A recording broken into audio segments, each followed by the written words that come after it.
Welcome back to the spiritual journey, 16th week, 3rd year. Today's date is what day is it? 12. You think it's 12th? No, 15th. 15th. Yes, indeed, it's the 15th today. My name is David Stanley, and I manage the course entitled The Spiritual Journey within the school, founded in 2019, Universal Comprehension Academy. It's the 2nd semester, 3rd year with Keith. So, hi Keith, have you had a good week? Well, not as good as it might be, but getting better. Yeah, getting better. Getting better. Good, yes. You remember Emile Coué in history? He coined the phrase, every day, in every way, I'm getting better and better. And apparently, huge numbers of people took it up. Yeah, I've heard something similar. I have a similar saying. I've forgotten what it is. Yeah, but I have something similar. But one of my pet sayings is today is the first day of the rest of my life. You know that one. Okay. So, have you had any more Scrabble meetings? Last night, with Ray, who is a grandmaster. He really is very good. He can make great long words. But I don't mind losing. One of the things I noticed, if we go in the big lounge, there's nobody else there. It's as quiet could be. And you're really not speaking, really. It's just lovely and quiet. That's how I found it last night. Concentrating on the day. Oh. And then we're going to run a quiz for next week. Were there many people playing? No, only me and him. Not many people seem to be too excited. I think it might be because he's so good, he's almost bound to win. Well, I thought you had a group going. Well, it did. It started off as but it's dwindled down to me and him. Although he's not been very well, not very well at all. So he's not been able to feel up to it. Anyway, he seems to now, but he has a very bad day. He's got a very severe heart problem, which he's exhausted just walking down the road. Yeah, well, that's part of the spiritual journey, getting closer to your destination. Yes. This is all about destination, the spiritual journey. All right. So,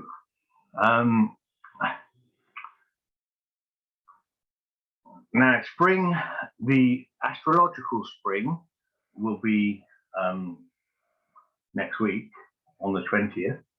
Yes. And we had the first day of spring according to the Gregorian calendar, and that was on the first day of March. What day was it? Can't remember. I can't. 14th, 7th. It was Tuesday, I think. Perhaps you're right. Anyway, I did make a little video. Yeah. To catch. Huh? No, I made a video. Made a little video, so you can always watch that. Capturing the moment and all the flowers coming up all over South Sea. Yeah, it's lovely. Oh, it's beautiful. Yeah. I don't understand it. It's amazing how these plants can live through a very cold winter, kill our people outside unless it's 10 layers or whatever, and they can survive very well. Yeah, they seem very robust and seem to be able to come back.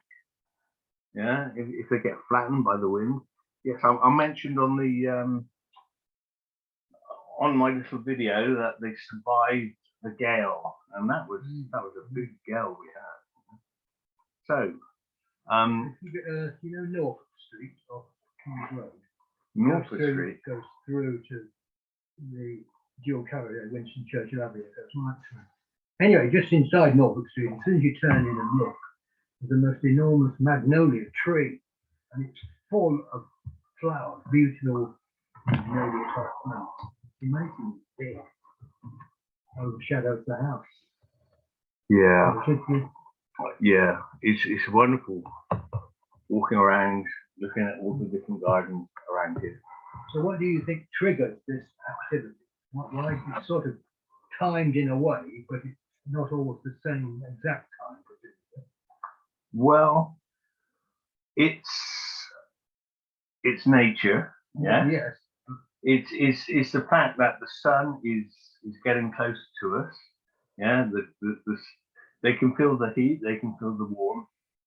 But it's not always on the same days that it progresses, is it? Because the sun, we won't be, some areas won't be receiving as much of the sun as they might. Well, Yeah. when we talk about the sun, we can talk about sunlight, and we can talk about the fact that the sun is electrical, and they feel that electrical charge, yeah, and that's what brings them up, I think. It's the electrical charge of the sun. Well, I think we all experience feeling somewhat more cheerful when we've got pleasant sunlight, because it's affecting the brain, it's electrical, not just a dead activity all the time.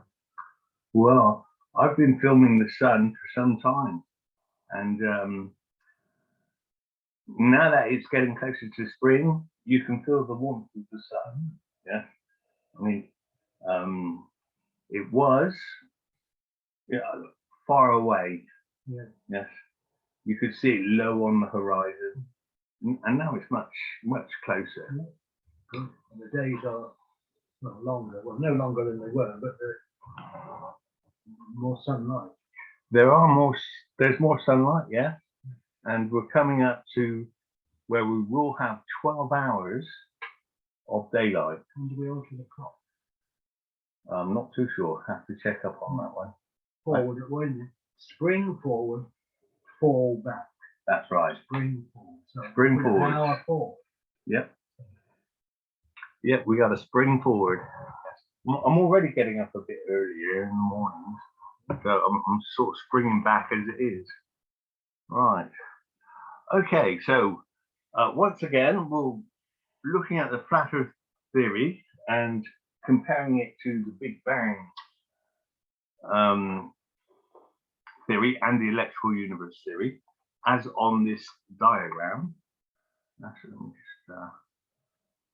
I mean, I'm sure you remember the diagram yourself. Yes.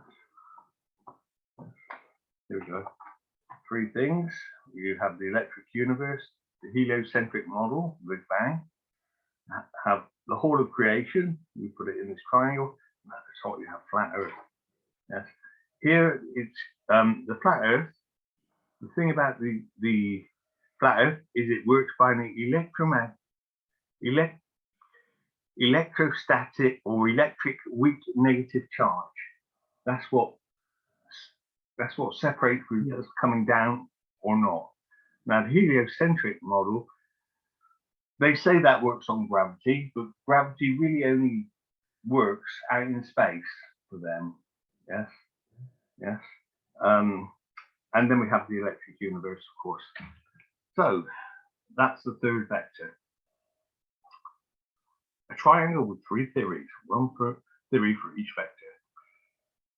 As we look at this diagram, we also pause, yes, we also pause to consider the cosmic triangle, this cosmic triangle, and the three minds that are used in this triangle. Yes, so we use three minds every day to live. Yes, we have the negative mind, well, that takes in all our senses. Yeah. Yes, we build things in there, construct things. Because negative is pulling in. Yes. And then we have the neutral mind, which is the higher mind, if you like, the sun mind. We'll go in, and then we have the positive mind, which is the solar mind and celestial mind. Now, do you remember what was said last week about, or last time we met, about the negative mind? No. No? Well, I'm not surprised. So, first, the negative mind or planetary mind, which is the blood. Yes? It's like a tape recorder. Yes? It's negative because it absorbs information through the five senses. Yes? This mind records the facts and starts to build the structures we need to survive in creation. When you say this mind, this is located where? The brain? Well, yes, they're all in the brain, but that we say that the negative mind is really situated in the blood because that's the blood body. Yeah. Okay.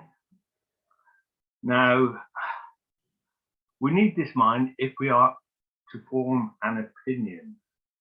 Yes, we need to take in all that information. Yeah.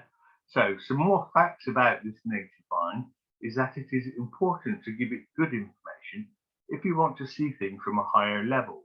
For instance, there are many Christians in this world who practice religiously and just stay on the church level of prayer and worship. Yes. However, there are also those, like yourself, that take their faith seriously and also study other subjects to widen to the greatest possibility their horizons. Yes. So you have now the negative mind deals in feelings and awareness at a basic planetary level. This vector of the mind deals with things like becoming awake, aware, alert, active, and alive. Yes. The basic things. So it's a more magnetic mind, bring things together. Sort of consciousness. Yes, definitely. Because consciousness is the higher mind. So it's, in fact, it's called the conscious mind by Freud. Yes. But yes. So, but that's a different way of looking at it. Yes. I mean, I'm not saying it's wrong. Now, so the negative mind is a mind for the spiritual builder. Yes. Which we're trying to do here. That is fed with a vast array of information with which to raise faith and belief to a higher level. Yeah. A conscious level. Yes. So, as we have done in the first and second year of the spiritual journey, yes, we rose that level. As we can see from our syllabus, do you remember the syllabus we had? Yes, I've got those papers here somewhere. Here we go. Remember this syllabus? Yes, we dealt with all these different subjects. Yes, we did all of that in the first year. Yeah. Oh yes, I'll take your word for it. Right on the side. Yes, and then in the second year, we put all of that into a triangle, and we looked at other different things. Yes, and that was the second year. Right. Yes, and now we're on the third year. So that was the second year. So we've had a lot of spiritual building, yes, to get this far. So the first year is for the negative mind, the second year for the neutral mind, and becoming conscious of our situation. It's the electromagnetic mind that we call the sun mind, or the Christ consciousness mind, that is always seeking to grow and expand and bring light to the planetary negative mind. At the same time, the positive mind should naturally start to become alive. Yes. Yes. So perhaps those that that now find it easier to develop Christ consciousness have an advantage because in a past life they were spiritual people in one way or another. Yeah.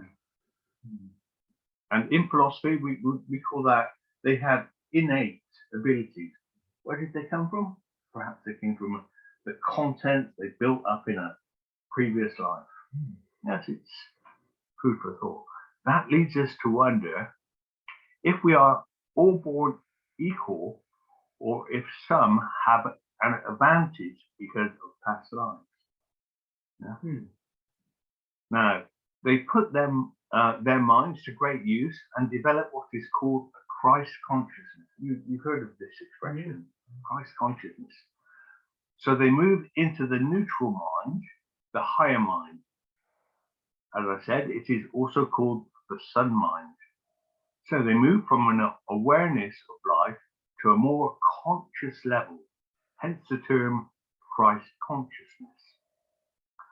Now, whereas the negative mind is based in the blood and the senses and the feelings, the sun mind is based in the neck region. Yes.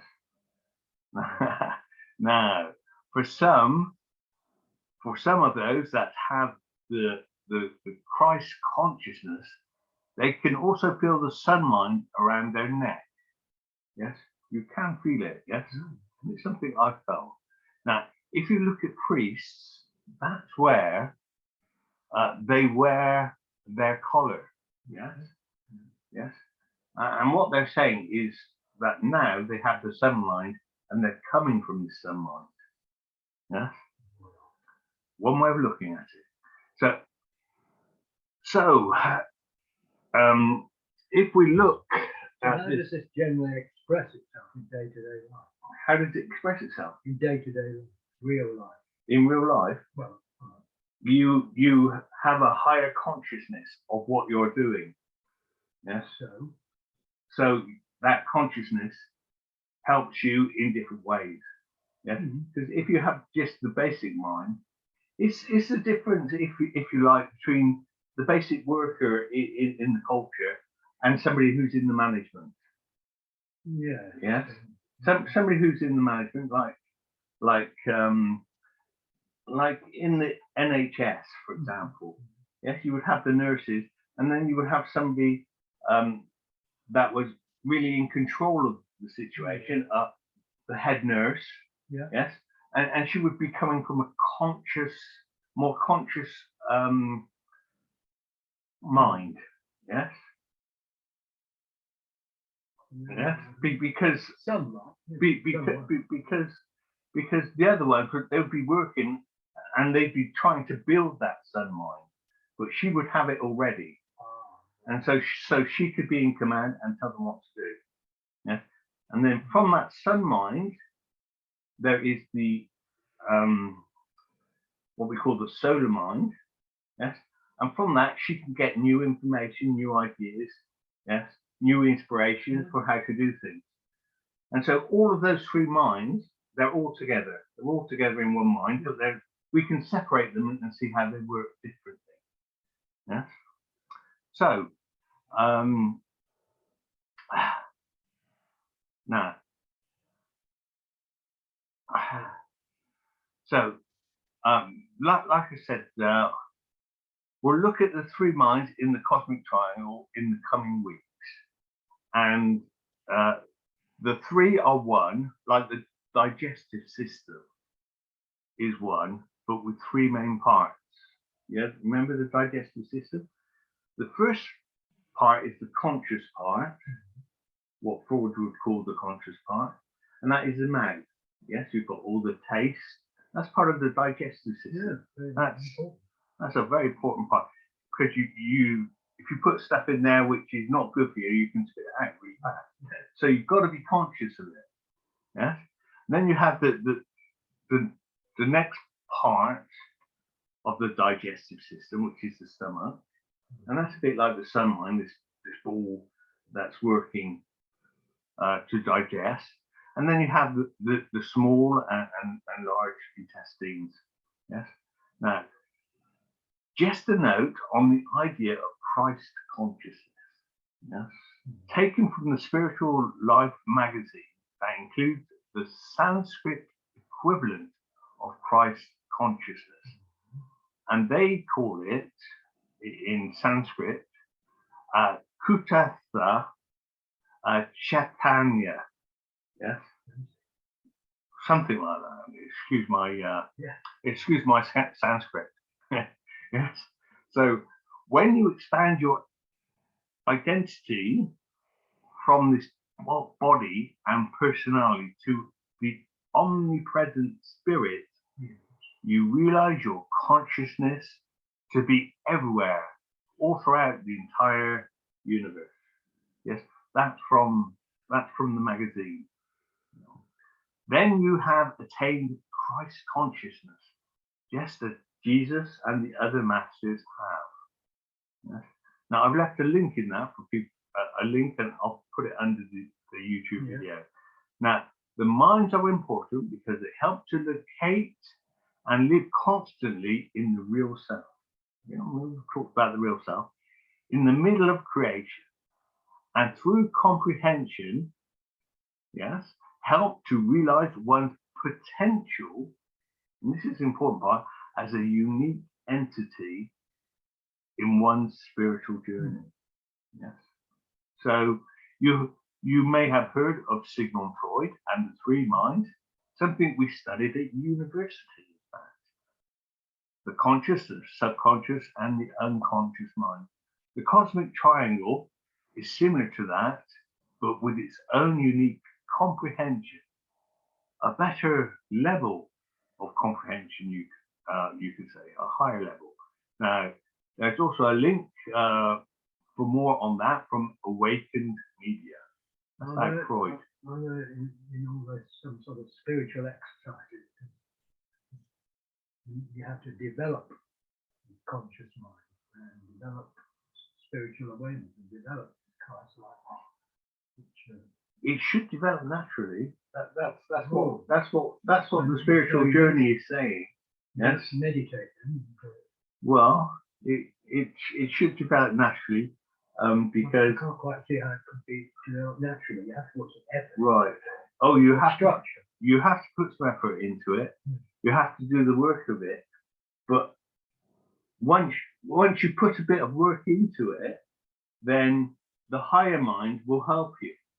Yes, because you live your day-to-day life in the negative mind, really. Yes, and you're building slowly a higher mind, and that higher mind will help you. And that's why I say it works naturally. Yes.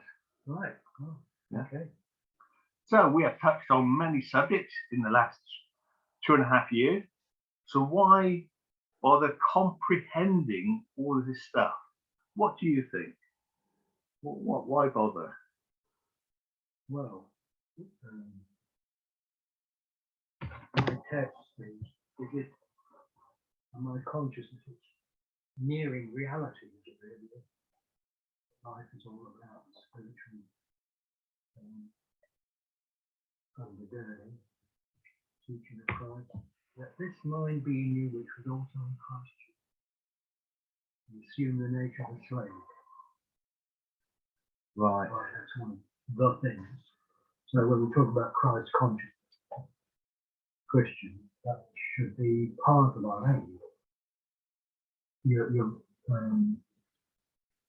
Paul, and we take after this teaching from, writes, we wrestle not against flesh and blood, but against spiritual wickedness in high places. Wrestle. And he said, for the good that I would, I do not, the evil that I would not do, I do. And here's a parent, a teacher, but he had his own spiritual growth and his own problems. Well, I think you've got that down, Pat. You know the Bible very well, and I think you use it very well as well. Okay, so a good analogy for this is how a computer works. If you understand the keyboard, here we go, then that's great. Yes, that's like living. That's like basic living. The keys of ordinary life, everyday life. But if you go deeper, you can work out how the computer works, how you can use different programs and combinations like copy and stick. The more you learn, the more things you can do. Yes? So it is with your own body and mind. The more you comprehend the deeper stuff, the special keys and functions, yes, so same for a computer, the more you can do towards the continuance of your life after the death of the body. Yes? If you can control the information and have access to a computer cloud, this is just the analogy, yes, then you have less use for the actual computer. Yeah, so the body, the physical body. Yeah. But it's getting up there in the ethereal cloud, yes, doing the work. So now do you use the term soul? Well, we can use the term soul, and we can use the term the core of you. Yes. Yes. We can also use the term soul. They have different connotations, but they're very similar. But we won't go into that now. And today, whilst you have a chance, you can do that today. You can work out how your personal computer works. That's one of the things that I used to think when I was young. I used to think, well, we're given life, we're not given the instructions. We have to find that. Yeah, we have to find it, how it all works.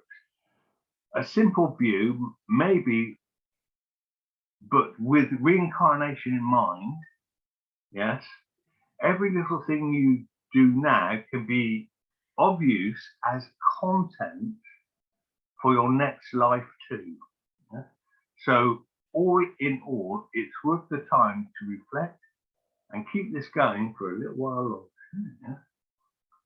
Now, coming back to the flat earth theory, yes, it seems evident to me that the whole idea has divided opinion for over a century. Yes. However, whatever your opinion and whatever your research, we the people remain part of nature, and that very nature must have a creator. In my mind. Yes. Now, taking a leaf from the Bible, the creator and nature are not only all around us, but also within us. Yes. So in conclusion, we can continue our spiritual journey all the richer with an awareness that there is more than one theory about the creation of the world. At this point, we can take note of Ephesians 6:12 from the King James Bible. Yes. Which well, you've already said it. Yes. Yes, you've already said this. For we wrestle not against flesh and blood, but against principalities, against powers, against rulers of darkness, and the world, against spiritual wickedness in high places. Yes. Now, those evil forces in high places find their expression through people in high places too. Yes. Do you remember what President Reagan said? No. So whilst we can, well, he said, trust but verify. Yes. Yeah. So if somebody tells you, well, the world is a globe, well, you can trust them, but you should verify it. If somebody tells you it's flat, then, well, you can trust them, but you have to verify it. Yeah. And feed your higher mind. So whilst we can trust those around us, we can and should verify too. In other words, be on the lookout for lies and corruption in big organizations, whether that's royalty, governmental bodies, or the United Nations. Yes? I can see it will. Yeah. Maybe, will be. High places. Yes. So, did you see, for example, the recent video about a small group of MEPs, yes, fighting for freedom, demanding the resignation of the president of the European Parliament? Oh, no, I didn't. Well, I did send you a link, and you should have that on your phone. What is he supposed to have done? She, yes. They were demanding Ursula von der Leyen's immediate resignation because she was corrupting the whole lot. Well, you'll have to see the video, yes, because what she was doing, she was helping the certain people and excluding other people. Right. Yes. But you'll have to look at that, and I'll put the link under the video. So we'll finish with this flat or globe issue with a look on how the flat earth may be imagined, and a simple 5-minute video with an opportunity to win 3 Bitcoins for 1 irrefutable proof of the globe. Just one. So we'll do that now. We'll finish there. All right. So I'll say goodbye. We're going to have a look at that video now. Yes. Okay. So it's bye from us both, and we'll see you next week, or as soon as we're free. Okay. Bye for now.